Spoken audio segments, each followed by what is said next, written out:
Hello. What we're going to talk about in this segment of the video is how to recover from mistakes.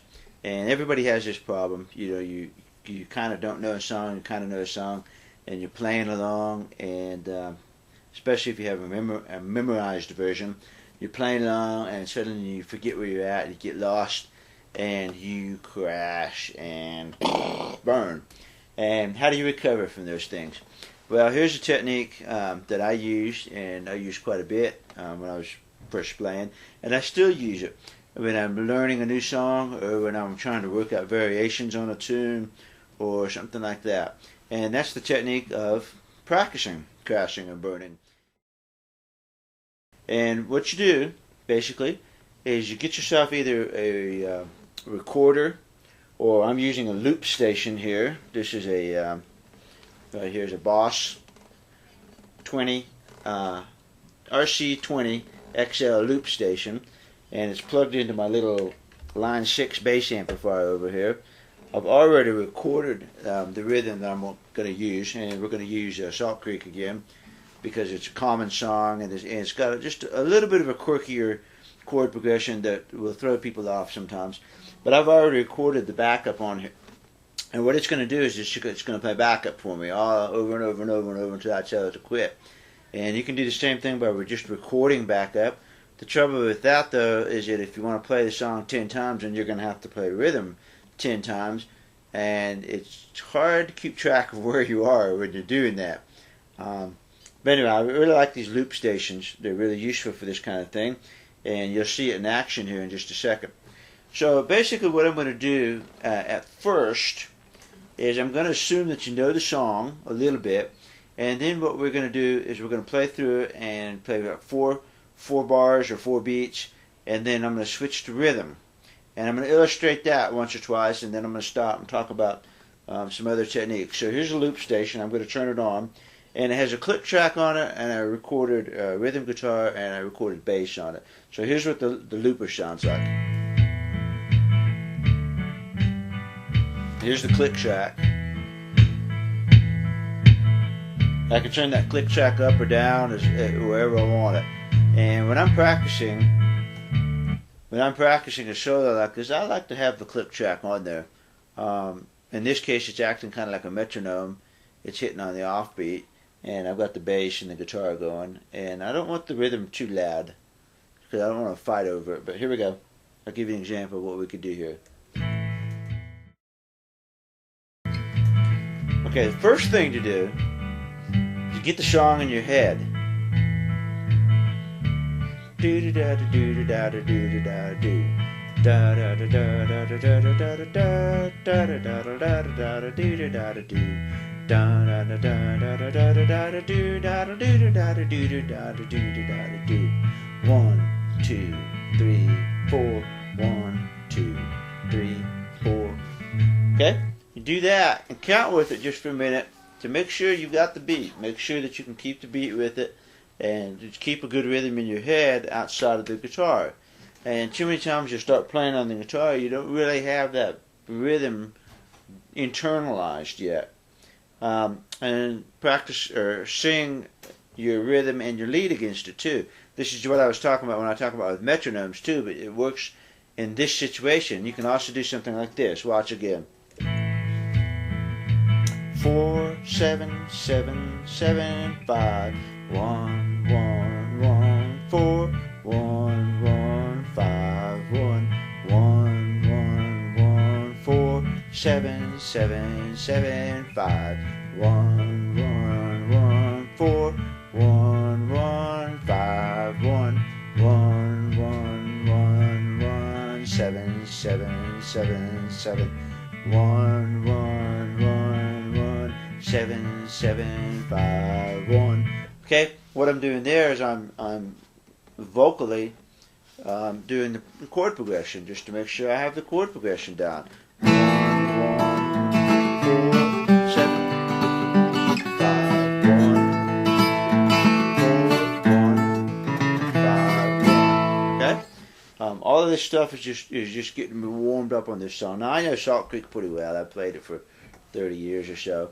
But I would do this with any tune that I was was learning. Make sure I know that chord progression before I start doing the lead.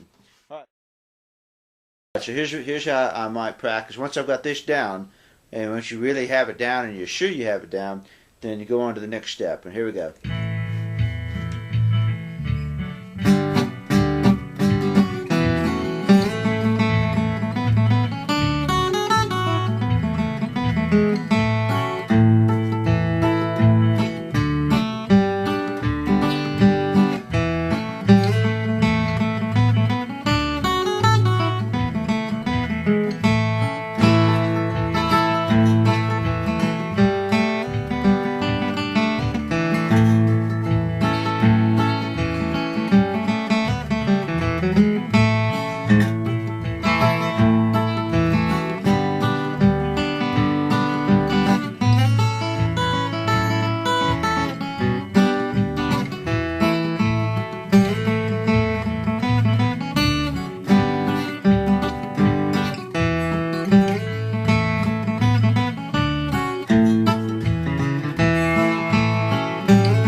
Okay, so you see what I was doing there, and I started off a little ragged on there, but that's okay.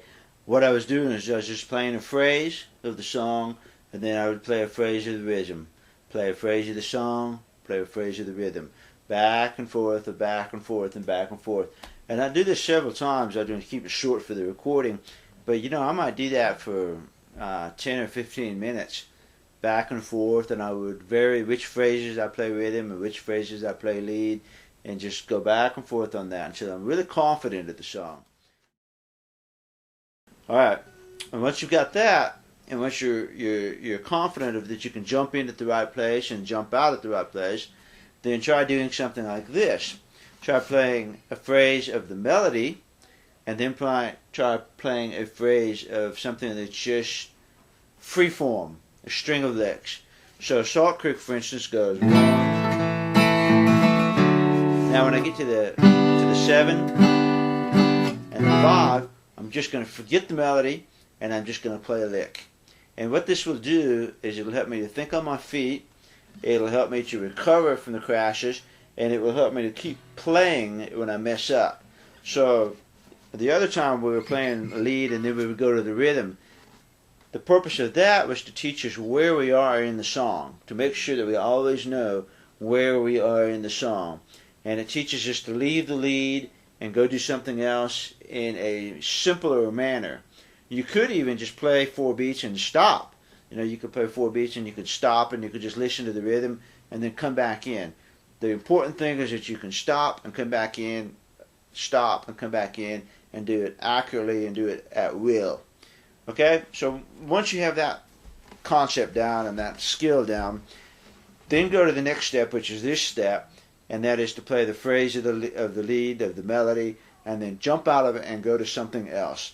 And this, again, will help you to keep playing when you mess up. You see, you wouldn't normally stop and count 1, 2, 3, 4 if you're in the middle of a jam session and you mess up. This is just a practice technique to get you to that point. In a jam session, if you mess up, you're going to keep something going until you can come back in. So let me illustrate this.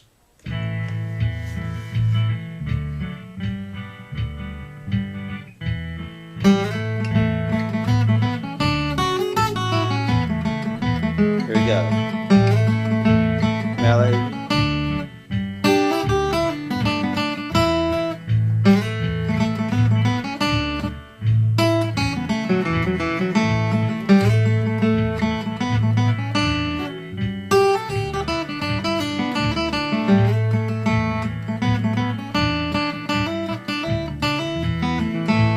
Okay.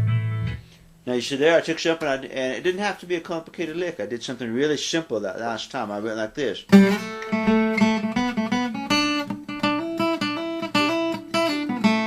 I just kept hammering back and forth on that D note because I knew it would fit this chord. It was actually E note. I knew it would fit this chord, and I knew it was going to fit the 5 chord. So I just kind of played a little, almost a rock and roll riff on that. So I went like this.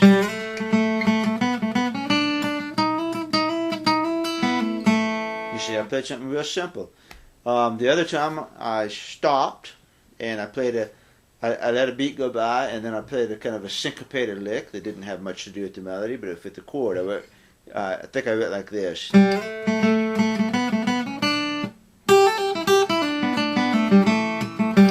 And there I'm just playing something that's kind of in the shape of that F chord. You know, I'm crossing these notes, something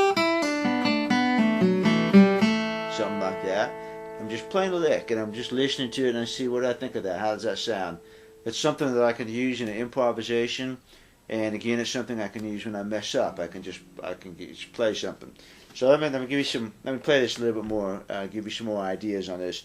And again, don't try to copy exactly what I'm doing note by note. Just try to get the idea of what I'm doing. Pay attention as to whether I'm playing a complicated phrase or a simple phrase, or am I even doing like a rhythmic shuffle sort of thing. I'll show you what I mean.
Okay, there I went a little bit off, and there I took those licks and I extended them a little bit further.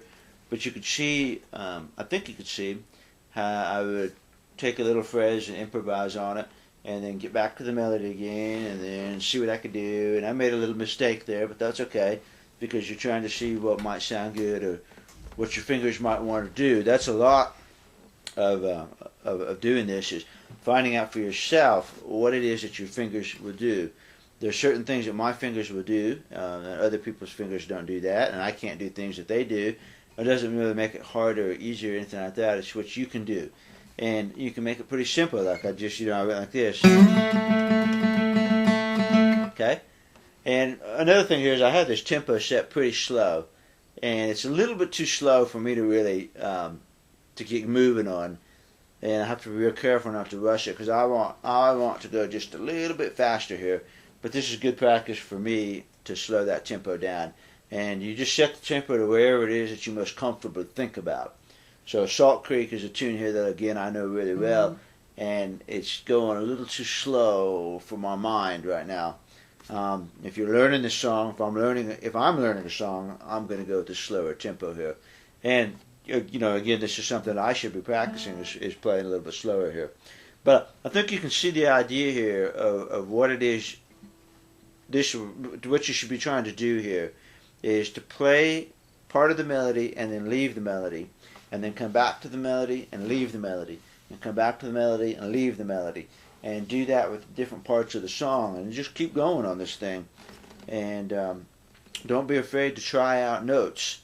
In other words, don't be afraid to leave the scale of the song. Don't be afraid to see how that E note sounded. You know, I went like this on when we were on the A chord. I went to this F sharp.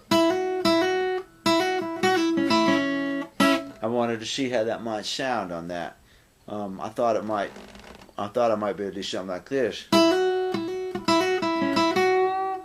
Do something like that to bend it into the next tone. Now, I'm just playing around. This is called practice, and this is where you find out what works and what doesn't work. But I do think that if you will go through this and really work with this jumping in and out of the melody, it will really, really help you. And you really can't crash and burn anymore because you practiced this so many times, and you've practiced leaving the melody, you practice coming back to the melody, and you have so much more control over the song.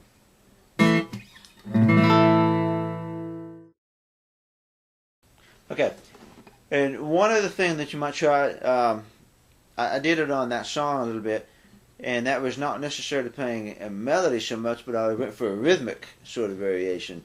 So on the B part, for instance, it goes like this.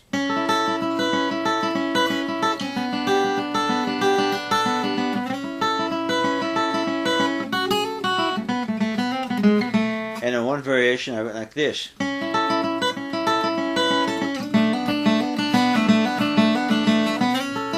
And all I did was there is I just was again setting up almost a rock and roll-ish sort of riff. Sort of that sort of thing, just to... I was just setting up a textural sort of improvisation, if you follow me on that. There's some that I could think of as a note, as a melodic improvisation, but there's also a textural improvisation, and that's when you do that sort of thing where I'm not paying attention to the notes as much as I am paying attention to the rhythm and the feel of that sort of thing. I do that same sort of thing like on Red Haired Boy, where on Red Haired Boy the chords will go.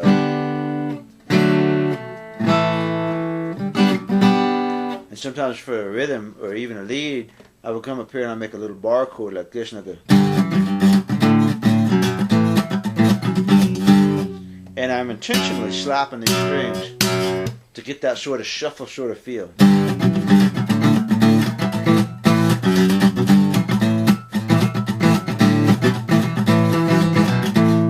You see, I'm not looking for the notes as much as I am, and that is a textural improvisation to me.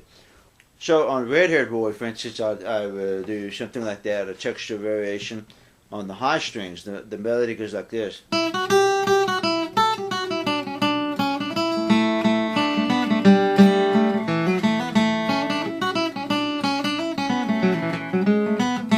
I'll come up here and I'll do something like here.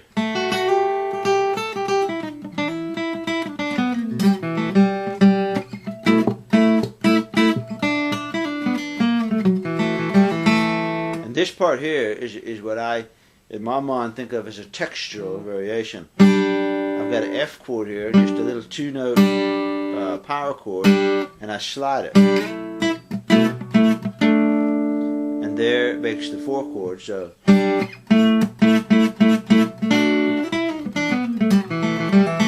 And this is just a flurry of notes. Again, I'm not really, in my mind, I'm not thinking of the scale or anything in particular like that.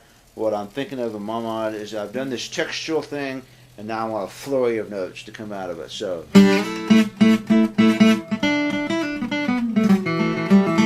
okay, and going back to Salt Creek now, same sort of thing.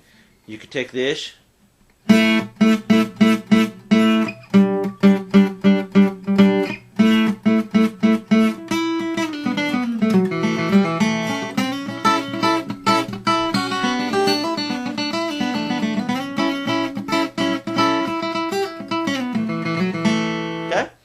And you know, eventually I might refine that a little bit more, and I might change it to a few more notes or something. But for the purposes of exploring the tune, I'm going to do this kind of textural improvisation and pop back and forth. So what I'm driving at here is that you got. Let's go through the levels of this again. So the first level you could do would be to play. First thing you should do is sing, or at least count out loud, the rhythm again. So like this again. 4, 7, 7, 7, 5, 1, 1, 1, 4. Okay? That's your first level. Make sure you get that. And the next level would be a singer. Da da da da da da da da da da da da da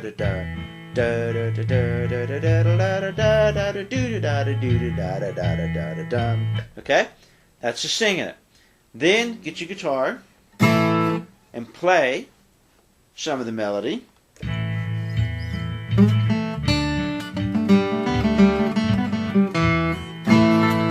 Play rhythm.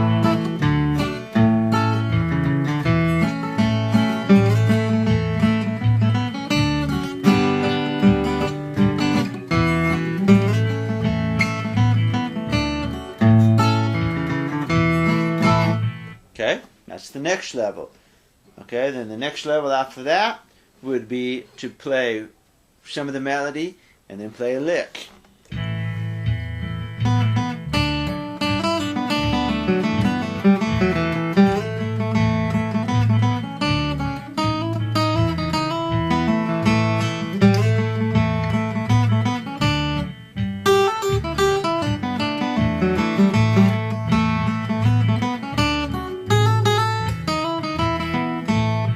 Okay, and keep going like that. The next level that I might do would be to now include some textural variations. So I almost kind of did a little bit there. It's hard for me to limit these things out. But after I've gotten good at popping out of the melody and popping back into the melody, then I'm going to put some textural rhythmic variations.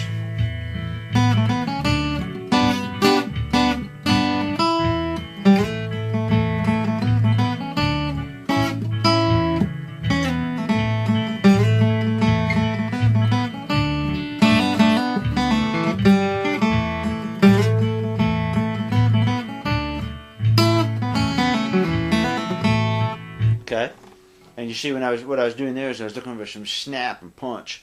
I was definitely not thinking of the notes as much as I wanted a snarly kind of sound. And this guitar doesn't respond quite as well as some of my other ones to get that. But you know, I'm looking for I'm actually deliberately snapping that string down. You know, I'm definitely looking for that snarly, dirty, punchy sort of texture there, as opposed to rhythm. So that's all the variations that I can see, and then of course, you know, you can start stringing them. You could go free form on the thing, so you could forget about the melody just for fun. You could forget about the melody altogether and just make up a new melody and play jazz over it. So you could do something like this.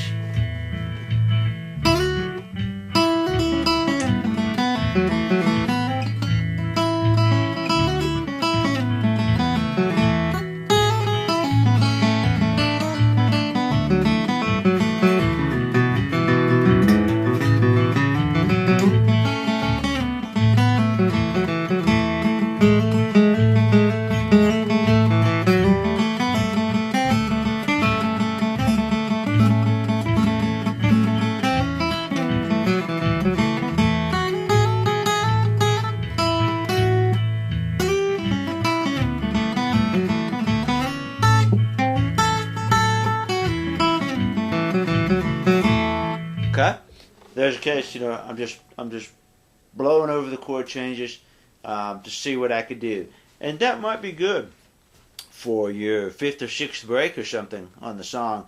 After you've played the melody a bunch of times, you might go off on something like that, especially on the B part of Salt Creek.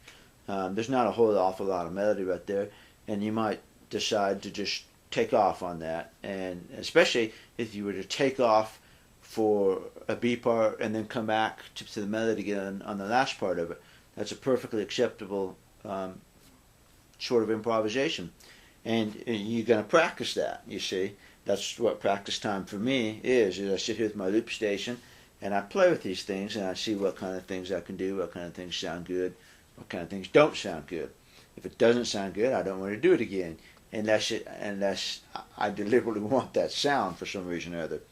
Okay, so that's quite a bit of information. I think that's keep most people busy for a long time, and I would typically play a song like that I'm learning for 10 or 15 minutes nonstop. I'll set that looper up and I'll just start going. I'll go through each one of those steps that I've given you, and I'll just keep going and going and going. I'll play around with it. I'll come back to the melody and just keep going on it. Don't stop. 15, 20 minutes non-stop playing. It'll teach you to lighten up. It'll teach you to think on your feet, and it'll teach you to just keep going on the thing and learn to recover from your mistakes. If you just play through the song once or twice and then quit, you never really get that groove or that into the song sort of thing that you get when you play it a bunch of times. So, all right, well, that'll do for this segment, and we will cover something else later.